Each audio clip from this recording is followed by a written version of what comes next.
ನಾಡು ಕೈದಿನ British ಕಾಲದಲ್ಲಿ ಹತ್ತಿ ವ್ಯಾಪಾರಕ್ಕಾಗಿಯೇ ಒಂದು ಕೇಂದ್ರವಾಗಿರ್ತಕ್ಕಂಥ ನಾಡು.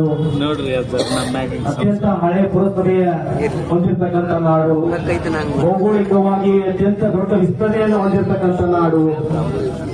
ಅಥಣಿಯ ಒಂದು ಜಿಲ್ಲಾ ಮಾಡುವಗೋಸ್ಕರ ಈ ಒಂದು ಅಥಣಿ ಜಿಲ್ಲಾ ಹೋರಾಟ ಸಮಿತಿಯ ನೇತೃತ್ವದಲ್ಲಿ ಈ ಒಂದು ಹೋರಾಟದ ಮುಂದೆ ವಹಿಸಿರ್ತಕ್ಕಂಥ ನೇತೃತ್ವವನ್ನು ವಹಿಸಿರ್ತಕ್ಕಂಥ ಪರಮ ಪೂಜ್ಯ ಹೆಚ್ಚಿನ ಮಟ್ಟದ ಮಹಾಸ್ವಾಮಿಗಳಿಗೆ ನಮಸ್ಕರಿಸಿ, ಸ್ವಾಮೀಜಿಗಳಲ್ಲಿ ನಮಸ್ಕರಿಸಿ, ಈಗಾಗಲೇ ತಮ್ಮೆಲ್ಲರೂ ಉದ್ದೇಶಿಸಿ ಮಾತನಾಡಿರ್ತಕ್ಕಂಥ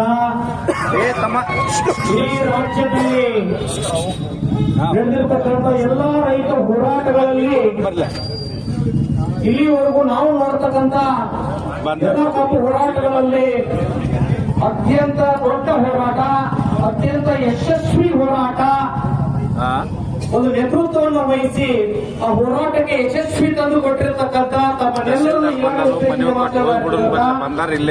ಶಶಿಕಾಂತ್ ಗುರುಜಿ ಅವರೇ ಹಾಗೂ ಈ ಹೋರಾಟದಲ್ಲಿ ಭಾಗವಹಿಸತಕ್ಕಂಥ ತಮ್ಮೆಲ್ಲರಿಗೂ ಮೊದಲಿಗೆ ತಾನು ತಿಳಿಸಿಕೊಳ್ಳುತ್ತೇನೆ ಅಂತಂದ್ರೆ, ಈಗಾಗಲೇ ಬಹಳಷ್ಟು ಜನ ಈಗ ಹೋರಾಟ ಸಭೆಯನ್ನು ಉದ್ದೇಶಿಸಿ ಮಾತಾಡಿದ ಸಂದರ್ಭದಲ್ಲಿ ಅನೇಕ ವಿಷಯಗಳನ್ನ ಇಲ್ಲಿ ಮಂಡಿಸಿರ್ತಾರೆ. ಅದರ ಬಗ್ಗೆ ಹೆಚ್ಚಿನ ನಾನು ಮಾತಾಡಲಿಕ್ಕೆ ಹೋಗುವುದಿಲ್ಲ. ಈಗಾಗಲೇ ಗುರುಜಿಗಳು ಹೇಳಿದ ಹಾಗೆ ಎಲ್ಲೋ ಒಂದ್ ಕಡೆ ಯಾರ್ಯಾರು ತಮ್ಮ ತಮ್ಮ ತಾಲೂಕುಗಳನ್ನ ಜಿಲ್ಲೆ ಆಗ್ಬೇಕು ಅಂತ ಏನೇನು ಭಾವಿಸ್ತಾ ಇದ್ದಾರೆ, ಏನೇನು ಬೇಡಿಕೆಗಳನ್ನು ನೀಡ್ತಾ ಇದ್ದಾರೆ, ಅದಕ್ಕೆ ನಮ್ಮ ಅಭ್ಯಂತರ ಇಲ್ಲ, ಅದಕ್ಕೆ ನಮ್ಮ ವಿರೋಧವಿಲ್ಲ. ಆದ್ರೆ ಎಲ್ಲೋ ಒಂದು ಕಡೆ ನಮ್ಮ ಅಥಣಿಯನ್ನ ತಮ್ಮ ತಾಲೂಕನ್ನ ಜಿಲ್ಲಾ ಮಾಡಿಕೊಂಡು ಅದರ ಕಪ್ಪಿ ಮುಷ್ಟಿಯಲ್ಲಿ ಇಟ್ಕೊಳ್ಳುವಂತ ಒಂದು ಷಡ್ಯಂತ್ರ ನಡೆದಿದೆ ಅಂತ ಈ ಸಂದರ್ಭದಲ್ಲಿ ಆ ರೀತಿ ಎಲ್ಲಾದ್ರೂ ಅದಕ್ಕೆ ಆದ್ರೆ ನಮ್ಮ ಶಾಂತಿ ಪ್ರಿಯ ನಾಡು, ಶಿವಲಿಂಗನ ನಾಡು, ಈ ನಾಡಿನಲ್ಲಿ ಹಚ್ಚಿ ಉರಿಯುವಂತ ದಿನ ದೂರ ಇಲ್ಲ ಅಂತ ಈ ಸಂದರ್ಭದಲ್ಲಿ ನಾನು ಹೇಳಿಕೆ ಇಷ್ಟಪಡ್ತೀನಿ. ಮತ್ತು ಅವರಿಗೆ ಇಂಥ ಒಂದು ಕುತಂತ್ರ ಷಡ್ಯಂತ್ರವನ್ನ ಮಾಡಿಕೊಂಡು ಎಲ್ಲಾದರೂ ನಮ್ಮ ಅಥಣಿಯನ್ನು ಅವರಲ್ಲಿ ಸೇರಿಸಿಕೊಂಡು ನಮ್ಮ ಅಥಣಿ ಅನಾನ್ಸ್ ಮಾಡದೆ ಹೋದಂತ ಸಂದರ್ಭದಲ್ಲಿ ಇನ್ನೂ ಉತ್ತರ ಹೋರಾಟಗಳನ್ನು ನಾವು ರೂಪಿಸ್ತೀವಿ ಅಂತ ಈ ಸಂದರ್ಭದಲ್ಲಿ ಹೇಳ್ತಾ ಅನೇಕ ಬೇಡಿಕೆ ಇತ್ತು. ಅವೆಲ್ಲರೂ ಅಥಣಿಯಿಂದ ಒಂದು ನಿಯೋಗವನ್ನು ತಗೊಂಡು ಹೋಗಬೇಕು.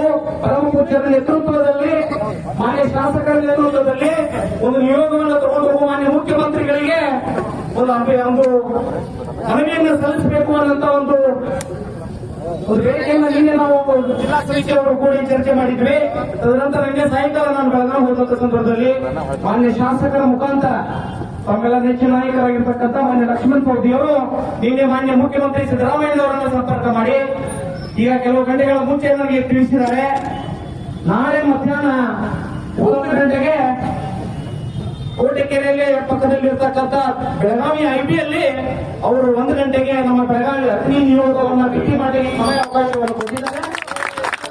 ಅದರಂದು ನನಗೆ ಮಧ್ಯಾಹ್ನ ಸರಿಯಾಗಿ 1 ಗಂಟೆಗೆ ನಾವೆಲ್ಲರೂ ಮಾನ್ಯ ನಮ್ಮ ಅಥಣಿ ತಾಲೂಕಿನಲ್ಲಿ ಇರ್ತಕ್ಕಂಥ ಎಲ್ಲ ಪರಮ ಪೂಜ್ಯರ ಒಂದು ನೇತೃತ್ವದಲ್ಲಿ ಹಾಗೂ ಈ ಭಾಗದಲ್ಲಿರ್ತಕ್ಕಂಥ ನಮ್ಮ ಜಿಲ್ಲಾ ಸಮಿತಿಯವರು ಹಾಗೂ ಯಾರ್ಯಾರು ಪ್ರಮುಖರು ಅವರೆಲ್ಲರೂ ಬರ್ತೀರಿ, ಅವರೆಲ್ಲರೂ ಸೇರಿ ಅಲ್ಲಿ ಸರಿಯಾಗಿ 1 ಗಂಟೆಗೆ ಅಲ್ಲಿ ಶಾಸಕರಲ್ಲಿ ಇರ್ತಾರೆ. ಅವರ ಒಂದು ನೇತೃತ್ವದಲ್ಲಿ ಪರಮ ಪೂಜ್ಯರ ಒಂದು ಆಶೀರ್ವಾದದೊಂದಿಗೆ ಅವರೆಲ್ಲರೂ ಒಗ್ಗಟ್ಟಾಗಿ ಹೋಗಿ ಅವರ ಮುಂದೆ ನಮ್ಮ ಅಥಣಿ ಜಿಲ್ಲೆಯ ಒಂದು ಹಕ್ಕನ್ನು ಮಂಡಿಸುವಂತಹ ಒಂದು ಅವಕಾಶ ನಮ್ಮ ಮುಂದಿದೆ. ಆ ಒಂದು ಅವಕಾಶವನ್ನು ಅವರು ಆಲ್ರೆಡಿ ಅಪಾಯಿಂಟ್ಮೆಂಟ್ ತಗೊಂಡಿದ್ದಾರೆ. ನಾಳೆ 1 ಗಂಟೆಗೆ ಸರಿಯಾಗಿ ಅಲ್ಲಿ ಎಲ್ಲರೂ ಹಾಜರಿಟ್ಟುಕೊಂಡು ಆ ಮನವಿ ಮಾಡುವಂತ ಕೆಲಸವನ್ನು ನಾವು ಮಾಡೋಣ.